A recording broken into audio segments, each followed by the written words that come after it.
This video is about direct proportion. In a direct proportion, if one quantity increases, the other quantity increases. And conversely, if one quantity decreases, the other quantity also decreases. Examples. Example number 1. A car travels 80 miles in 2 hours with constant speed.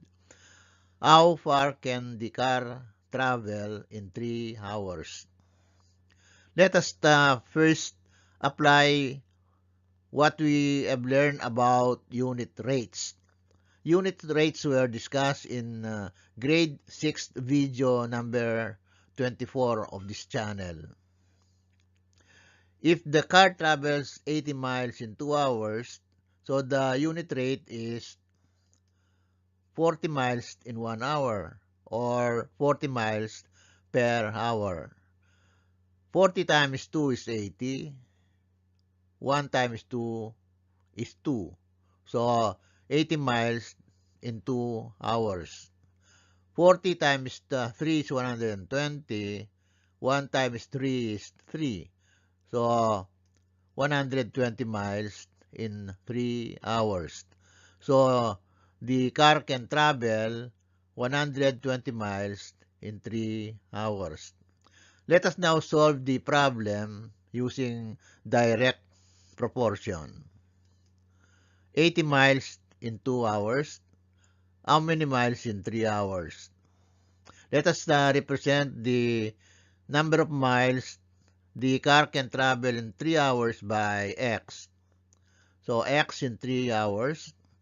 The proportion now is 80 over 2 is equal to x over 3. This is a proportion. Therefore, the product of the means is equal to the product of the extremes. 2 and x are the means. 80 and 3 are the extremes. So we are going to multiply 2 by x and then 80 by 3. In other words, we are going to find the cross products or we cross multiply. 2 times x is 2x and 80 times 3 is 240. And then divide both sides by 2. Divided by 2, divided by 2. 2x divided by 2 is x, and 240 divided by 2 is 120. So x is 120 miles. So the car can travel 120 miles in 3 hours. Notice that as the quantity increases, the other quantity also increases.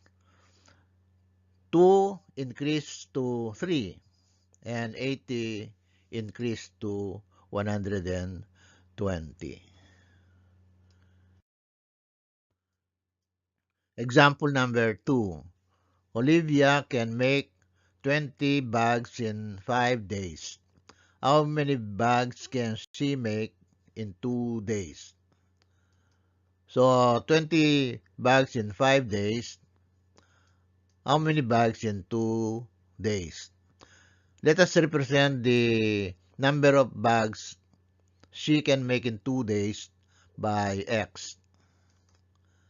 The proportion is now 20 over 5 is equal to x over 2. This is a proportion, therefore, the product of the means is equal to the product of the extremes. 5 and x are the means, 20 and 2 are the extremes. So we are going to cross multiply. 5 times x is 5x, 20 times 2 is equal to 40. So we have now 5x is equal to 40. Divide both sides by 5. Divided by 5, divided by 5. 5x divided by 5 is x, and 40 divided by 5 is 8. So x is equal to 8 bags. So this means Olivia can make 8 bags in 2 days. In a direct proportion, if one quantity increases, the other quantity increases.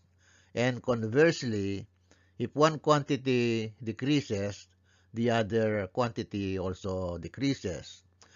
So the number of days decreases from 5 to 2, and the number of bags decreases from 20 to 8.